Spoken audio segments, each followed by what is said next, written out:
اسلام سچا دین ہے اور اس کی واضح نشانی یہ ہے کہ اسلام جو کہتا ہے ویسا ہی ہوتا ہے۔ مثال کے طور پہ قرآن نے کہا نماز برائیوں کو روکتی ہے، ٹھیک ہے، آج بھی روک رہی ہے۔ آپ 5 وقت صحیح نماز پڑھنے والے کو دیکھ لیں اور ایک بھی نماز نہ پڑھنے والے کو دیکھیں، عموماً میجورٹی آپ کو دونوں میں بہت فرق آئے گا کہ جو پراپر 5 وقت نماز پڑھنے والا ہے وہ بہت ساری برائیوں سے روک رہا ہوگا، کیونکہ نماز اسے برائیوں سے روک رہی ہے۔ تو قرآن نے کہا نماز برائیوں سے روکتی ہے، آپ اپنی آنکھوں سے نتیجہ دیکھ لیں۔ اسی طرح اسلام کہتا ہے سود معاشیات کو تباہ کر دیتا ہے، سود جہاں ہوگا وہاں کی معیشت تباہ ہو جائے گی۔ اب آپ دیکھ لیجئے سودی لین دین سے معاشرے میں بحران پیدا ہو جاتا ہے۔ جو لوگ سودی کاروبار کرتے ہیں ہم نے ان کے گھر بکتے دیکھے، فیکٹریاں بکتے دیکھی، تباہی آتے دیکھی۔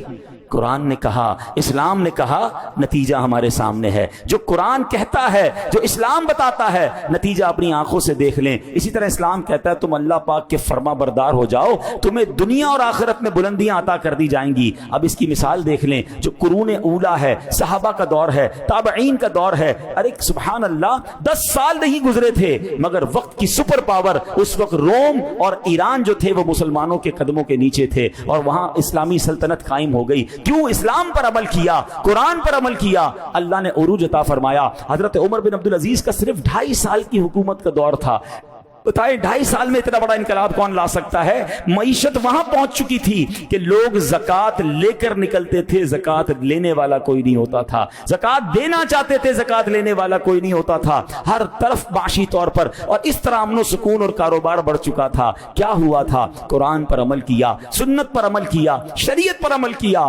آج بھی اگر مسلمان 100% قرآن و شریعت پر عمل کرنا شروع کر دیں، ترقی سے کوئی نہیں روک سکتا۔ پرابلم یہ ہے کہ اسلام نے جو باتیں کی، قرآن نے جو باتیں ہم تک پہنچائیں، ہم عمل کرنے والے بن جائیں، نتیجہ خود سامنے آنے لگ جائے گا۔ اے میرے پیارے اسلامی بھائیوں، اب آخری بات سن لیجئے، اسلام کی حقانیت پر بات ہو رہی ہے۔ آج سائنس کا دور ہے۔ الٹرا ساؤنڈ کی مشین اس وقت جب ایجاد نہیں ہوئی تھی، سائنسدان ابھی تحقیق کر رہے تھے کہ ماں کے پیٹ میں بچہ بنتا کیسے ہے، اور جناب بیٹا ہے یا بیٹی ہے کسی طرح ہم اس کو پہچان لیں۔ امریکہ کا ایک ڈاکٹر تھا مارشل جانسن، وہ بھی اس تحقیق کی ٹیم میں شامل تھا۔ ایک مرتبہ اس کی ایک مسلمان سے ملاقات ہوئی، ملاقات کے دوران مسلمان نے قرآن مجید کی ایک آیت سنائی، وَقَدْ خَلَقَكُمْ أَطْوَارًا، ترجمہ حالانکہ اس نے تمہیں کئی حالتوں سے گزار کر بنایا۔ ڈاکٹر جانسن کرسی پر بیٹھا تھا، جب اس نے آیت سنی کھڑا ہو گیا، کہتے ناممکن ہے، قرآن میں ایسی آیت نہیں ہو سکتی۔ مسلمان نے اسے وہ آیت دکھائی اور مزید آیتیں دکھائیں جس میں اللہ نے انسان کی تخلیق کے مرحلے بیان کیے